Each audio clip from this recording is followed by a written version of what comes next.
Having spent countless hours laboring on your novel, would you submit it on cheap, flimsy paper? Of course not.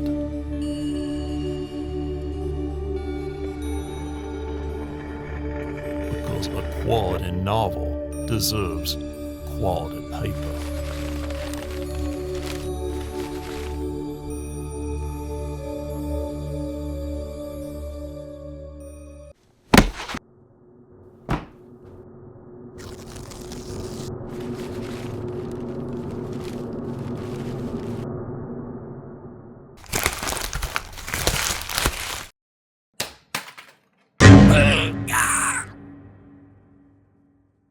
Welcome back to Like-Minded Arts. I'm Brent Lindstrom, and today we are talking publishing. By the way, stay tuned because after this, we're going to be talking about the little fake commercial that I did before this. So you finished your first book, you've edited it. That sounds crazy. Edited it. Okay, so you've edited it. I can't even say that right. Let's forget about that. Your book is clean. It looks good. Your story is great. Time to get it published. There's two ways to get your book published, and I'm sure that you've heard of both ways. One is through self-publishing, and one is through traditional publishing. Traditional publishing is where you find an agent or a big publisher, and you have them publish your book. Obviously, this is going to be the best route if you can get it. If this is your first book, though, I'm sorry, I kind of doubt your book is ready for them yet. I think you got to work through a few books to get the skill up. But, I have read some books by some people, even first-time books, and they were amazing. So you might be a lot faster than I am. Way to be on the fast track. But let's talk about getting your book published. I'm going to have this in a two-part series. So next time we'll be talking about self-publishing. Today we are going to be talking about traditional publishing. How do you land that publishing deal? Now, there's a bunch of ways that you can get this, and some of them involve, I wouldn't call them grants, but occasionally you'll get some agents or publishers that'll hold events, and they will look for new talent, and you can enter these kind of contests, and you can get a real leg in those ways. I've not done those, though I have talked to some people who have, and they swear by them, so if you can find any of those, great, go for those. I don't know anything about them. All I know is how to submit to publishers and to agents. So that's what I'm going to focus most of my content on here today. Now, of course, everyone's dream once they get their book finished is to get it published. But you got to understand, just like the music world and the film world, the book publishing world has changed over the last several years. One of the advents of this is the oncoming of self-publishing. It has allowed so many people to get their books out there that the marketplace has become cluttered, which in turn leads to smaller profits for traditional publishers, and it just makes it harder for you to get noticed. Because it's harder to get noticed, publishers have to be very careful about who they pick.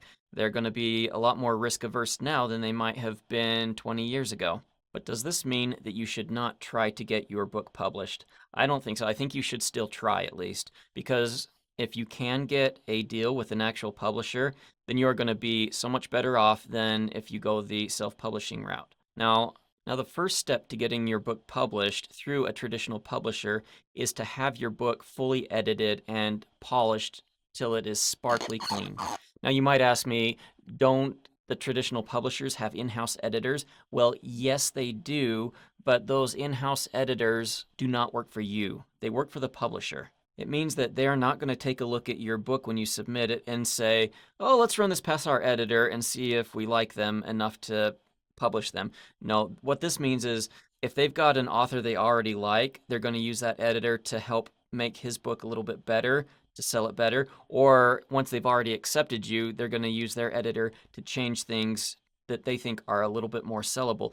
They're not going to be using their editor to make your book a better story or to fix all of the problems that you know you've got in there and need to fix.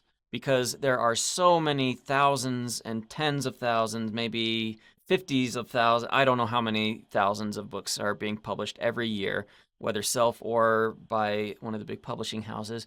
There is so much noise that they aren't going to spend a lot of time on your book. They're going to look at it and they're going to maybe flip through it. If it looks like it's in really good shape, they might continue with it. If the story grabs them, they might continue with it. If it looks like it needs an editor, they're going to shut it and throw it out. So for those of you who don't know, I ran a business. I was a general contractor, built lots of homes, and I was always getting petitioned by people who wanted to either work for me or provide some kind of service for me. So as a businessman myself, I understand a lot of what these publishers and agents go through.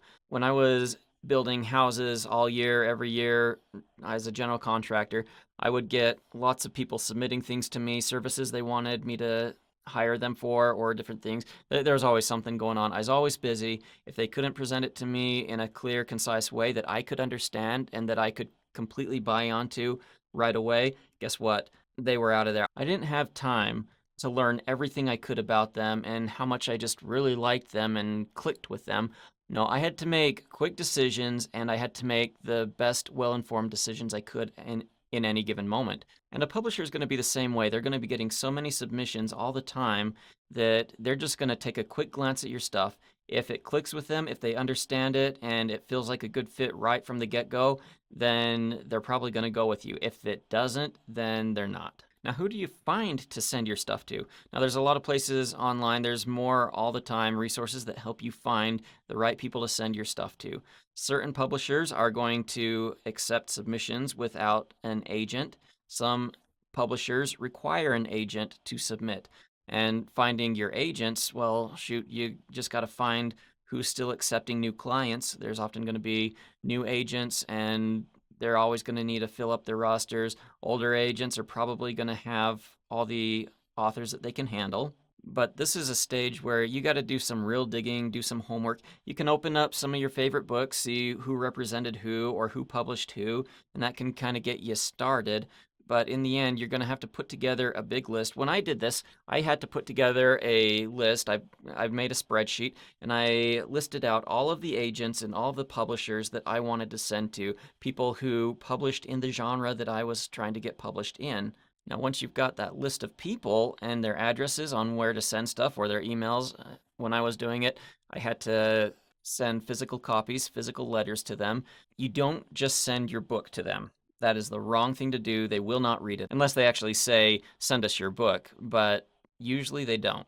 Usually they want something else, and if you're finding them online, they're going to have clear submission guidelines.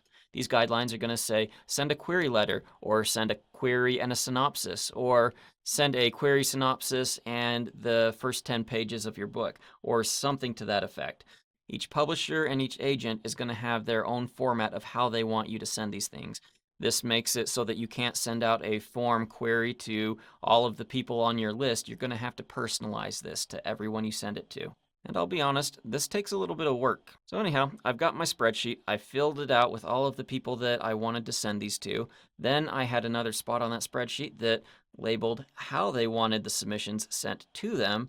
And then it was time to get to work. I went through and submitted all these to all these different people according to the ways they liked it. You've probably heard log lines are important. I mean, what is a log line?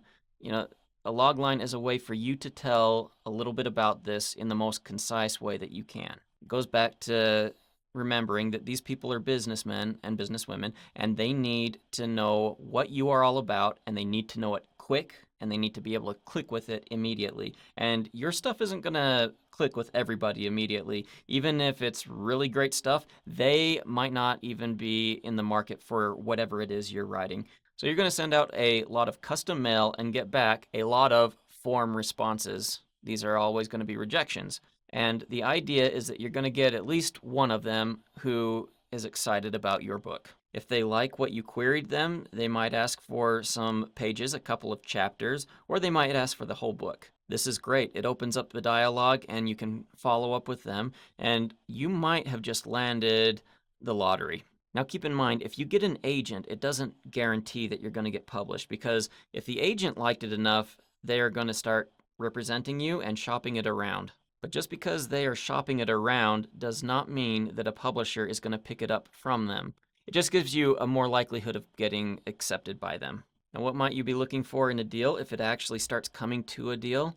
Well, one is an advance, because if you don't get an advance, the publisher is not going to work that hard to recoup the money. There's a lot of people out there who will publish your books, a lot of people who will say that maybe they're a good publisher, and maybe there's just a small-time company that They'll print it for you. They're an on-demand kind of a thing. You could self-publish just as easy as they can publish for you. What you're looking for is a company that can afford to give you an advance. Because if they give you an advance, it means they believe in you and they're going to make a push in their marketing to actually recoup that advance that they gave you. So I would always argue for an advance. Now, the advances that you get aren't going to be what they may have once been a long time ago, but even then, you're still a new author, you're untested, so I wouldn't be expecting some big multi-million-dollar deal. I would just expect something that you're comfortable with that tells you that they are going to work in your behalf to recoup their money and make your book successful. Negotiations are part of every business, and you don't have to be a douchebag about any of it. Just be a straight shooter and work out an arrangement that is suitable for both of you. It doesn't need to be one-sided. It doesn't need to be you are always the big winner. I always feel like a negotiation should work for both parties involved. And if you have any concerns about the contracts that you're getting from them, take it to a lawyer. There's plenty of lawyers out there who are willing to review your contract with them before you sign it and tell you if there's anything hidden in there. Or if you've got enough legalese in your brain and you can read the contract and know what it means, then by all means go for it. I don't really care. Everyone's going to suggest that, yes, you must use your lawyer, but I rarely use a lawyer when I do my stuff. Maybe that opens me up for someone trying to take advantage of me, but I've read through so many legal contracts before, and frankly, I catch stuff that the lawyers miss all the time. So depends on how comfortable you are with that. And once you get published by one of them, don't think that you're all done. They might have some bigger pockets when it comes to marketing. However, you are going to be responsible for a big majority of your own marketing. And that's one of the things that your query letters, when you send them in, might need to detail is what kind of an audience or following that you already have, because they're actually going to pay attention to that. They need to build an audience from scratch for you. And if you've got one pre-built, that's going to get you a higher chance of getting accepted by them. But you shouldn't expect them to do all the marketing themselves either. You are still going to need to go out. You're going to need to do book signings. You're going to need to do a lot of things that maybe their publicist asks you to do to help sell your book. That's what they're there for. They know the processes to get this done, but you're going to be heavily involved still. And hey guys, if you end up getting a publishing deal, hats off to you. Congratulations. I am so proud of you. If this is your first book, I'm going to be really surprised though. And frankly, you're going to probably be a genius because you you did something that I would find very difficult to do myself. For my first few books, I ended up going the self-publishing route because I could not land a published deal. My trunk novels were all self-published, and it ended up getting me to where I was set up to do self-publishing. I've got my system in place now for how I self-publish, and I can get out on pretty much every platform there is there. And I would be happy to share that with any of you who are considering the self-publishing route. If you would like to, stay tuned for my next episode where we talk about self-publishing. I'll show you my exact process, how I go about doing it. And hey, if traditional publishing doesn't work for you, or if you just don't even feel like going that route, I know some people are going to be really stressed about putting together all these queries to all these different publishers and agents, and then to find out that they're still going to be doing a lot of the marketing themselves. If you feel confident that you can do your own marketing, that your book is good enough to actually sell, check out my next YouTube video. We will be talking all about self-publishing. All right, thanks for sticking around to the end. Now we're going to be talking about that little commercial blip that I did at the beginning.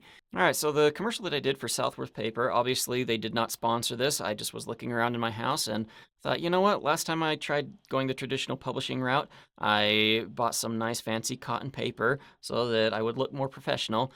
Sometimes when people are trying to get published or get somebody to get eyes on their work, they're going to go through different things to make it look good. I remember when I was first submitting my stuff, someone said, oh, you got to use this professional cotton paper. It's going to give you that real air of quality and maybe make somebody think that your book is better than it is or is as good as it is, and maybe it'll stand out better than regular laser print paper. Maybe that's true. I don't know.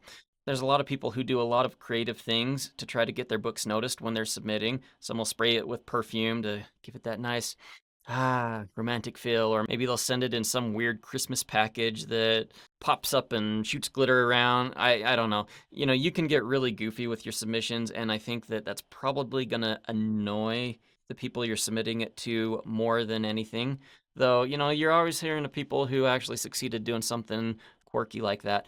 Personally, I don't think that's that big of a deal, because whenever I was looking at submissions from people, I didn't look at the person who had the fanciest cards or the fanciest folder that they presented their stuff to me. In fact, often I didn't end up going with them because they were more expensive, or they just seemed like they were all talk. Whenever I hired somebody, it was based off of what I perceived to be the quality of their work and their character. Had nothing to do with the cutesy little things that they did in their presentation to me. But having said that, I had this nice fancy cotton paper that I have really only ever used for that, and I thought, you know what? This sounds like a fun commercial to do. I wanted to do a mock commercial, and since I don't have anyone who wants me to shoot a commercial in this very moment, I thought, I'm gonna do this and add it to my portfolio, just show that I can do something like this. And there's a few things that I could have done better on it, and I'll go over that with you if you're curious. But since I wasn't getting paid for it, I didn't go back through and fix some of the issues that I had with it. Okay, to start out, we've got this nice cotton field. I don't know if this is really what a cotton field looks like. This is what AI thinks a cotton field looks like. So we had our nice establishing shot showing the cotton. Then we've got our little cotton balls here. So for these, I just ordered them online. I think I got them through Amazon, but I got them. They come with a stick on them, and I thought they were real cotton. Well, they are real cotton, but they're not real cotton, like fresh plucked, because I noticed that these balls were actually regular cotton balls, so I kind of fluffed them up. I've never actually handled raw cotton, but it looks close enough. So anyhow, for the opening shot, I took a picture of me just twirling the stick.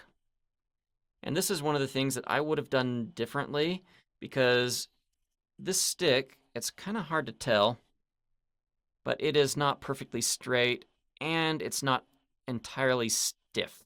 And so you turn it and it tends to wobble back and forth on you as you're spinning it. So I could have gotten a lot better opening shot here with this cotton ball had I put something stiffer on here and then turned it with a drill bit, or with a electric screwdriver, so I got a constant spin and didn't have it twisting around. The other problem is I'm still recovering from surgery, so I can't put any weight on my leg. I was filming this with my with my phone and standing on one leg at the same time, so I was tipping all over the place. But I don't have any of my camera gear here. That's all in my office. I'm doing this at home. But I would have liked to have held this shot just a little bit longer before I transitioned into the cotton balls floating and falling down. Now, I filmed this at 120 frames per second on my camera, which it can do, in 4K, I believe, which was awesome. I don't have an iPhone. I'm not an iPhone guy. Sorry, guys. I'm an Android guy, so I did this on my Samsung. And then I had it falling on to a piece of black acrylic. Kind of like this. See? It's about 1/8 of an inch thick, really shiny black on one side. Not too terribly big, but you black out the background and you get these nice reflections on the acrylic as it hits there. And then since it was all slowed down in post, because I did shoot it at a higher frame rate, you could get that nice soft bouncing effect of them hitting the acrylic as they fell. Another thing that I would have done if this was a real commercial is I would have used a newer box. These boxes right here are the same ones that I had from back in the day. I think they've changed their branding, changed how things look. I think they've even changed their logo since then. And these boxes have been through 2 house moves and they're a little banged up, but I wasn't going to spend the money on getting something new. One other thing, to get this shot, it was just a simple grabbing my phone and twisting it a quarter turn as I lifted and came down. Did that a few times until I got a shot that I felt good with, and I figured if I got the shot on the way down, I could reverse it. If I got it on the way up, then great. And if I shot it in slow motion, then I could slow it down and have it be more stable. So for this shot here, I wanted to show kind of the texture of the paper, which you can kind of see. It gets that nice cotton and paper feel to it. I did that by shining a light on the side so that it picked up the shadows in the texture of the paper, and I wanted to give that feel of quality paper as you're dragging a nice pen across it. And so The sound effect is different. I used a different sound from Envato for this, just because the scraping of this pen against the paper didn't sound quite as nice. So for this shot, I had 2 copies of the same letter. I want to give this envelope and letter the appearance of being folded and stuffed in the envelope. So what I've done is here on the very edges, I've tied fishing line to this. I tried doing it in the middle, but it didn't pull evenly. Then I've got another fishing line on the bottom, and that goes into the envelope, ties in to the back side of the envelope. And what I do is I stuff it